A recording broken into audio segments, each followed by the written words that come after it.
माननीय आउटर के एमएलए आज उनके रहायशगाह पे बंगले पे उनसे मुलाकात करने के लिए मैं गया, उन्हें मुबारकबाद दिया और मुबारकबाद देने के बाद उनसे मैंने चर्चा किया शहर के उर्दू स्कूलों के अंदर, प्राइमरी के अंदर ख़ास तौर के ऊपर तालीमी निज़ाम के ऊपर तवज्जो देने के लिए, तालीम का मेयार किस तरीके से बुलंद हो और उसके ऊपर भी मैंने चर्चा किया। और ख़ास तौर पे मैंने 2-4 रोज़ पहले एक लेटर बनाया था पोषण आहार के बारे में। आपको मालूम है कि इसके पहले भी मैंने लड़ाई लड़ते आ रहा हूँ। मैंने स्कूलों के अंदर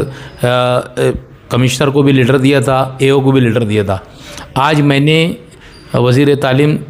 अली जनाब दादा भूसे साहब को भी लेटर दिया और उनसे भी गुफ्तगू की कि बच्चों के लिए जो खिचड़ी तकसीम की जाती है, इसको लेकर बहुत सारी उनसे मेरी बातचीत हुई और उन्होंने मुझे यकीन दिलाया कि एजाज भाई इतना हफ्ता चले जाने दो, मैं हर हाल में उसके ऊपर भी पूरी तवज्जो दूंगा। मैं समझता हूँ कि खिचड़ी का ठेके के अंदर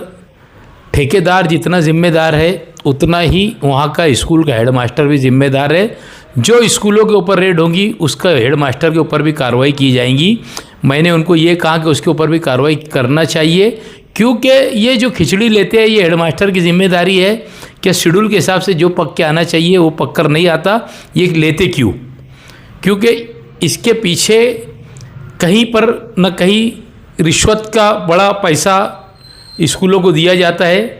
और मैं समझता हूँ कि एक एक खिचड़ी वाला, मेरी मालूमात में ऐसा है कि कोई स्कूल को 15,000, कोई स्कूल को 20,000 ऐसे तरीके से पैसा दिया जाता है। ये लड़ाई हमारी अब शुरू हुई क्योंकि हमने आज वज़ीर तालीम को लेटर दिया और जो इसके बारे में हमने कहा खिचड़ी के बारे में और तालीम का मेयार किस तरीके से बुलंद हो। ख़ास तौर के ऊपर बच्चे लोगों के लिए बेंच नहीं है बैठने के लिए, डिजिटल बोर्ड नहीं है, आज स्कूलों के अंदर पानी के पीने के लिए बच्चों के लिए पानी नहीं है, लड़कियों के लिए आज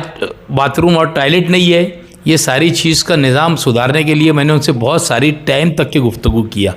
उन्होंने मुझे यकीन दिलाया कि एजाज भाई एक हफ़्ता ज़रा मुझे चले जाने दो, मैं मुंबई जाके आता हूँ और इसके ऊपर किस तरीके से मालेगांव सिटी के अंदर उर्दू स्कूलों के अंदर मैं खुद विज़िट करूँगा और विज़िट करने के बाद जो भी कार्रवाई, कानूनी कार्रवाई होंगी, जो दोषी पाएंगा उसके ऊपर मैं कानूनी कार्रवाई करूँगा। इस तरीके का मुझे उन्होंने आज यकीन दिलाया और मैं समझता हूँ कि दादा भूसे साहब को मैं अब एक हफ्ते का उन्होंने मैं टाइम दिया, अगले हफ्ते में फिर उनसे जाके मुलाकात करूंगा और उसको फॉलोअप लेके इंशाअल्लाह ताला मैं काम के ज़रिए से जो खिचड़ी के मामलात शहर के अंदर हम कई दिनों से चल रहे थे, तो अब यकायक ऐसा होगा कि अपने शहर के अंदर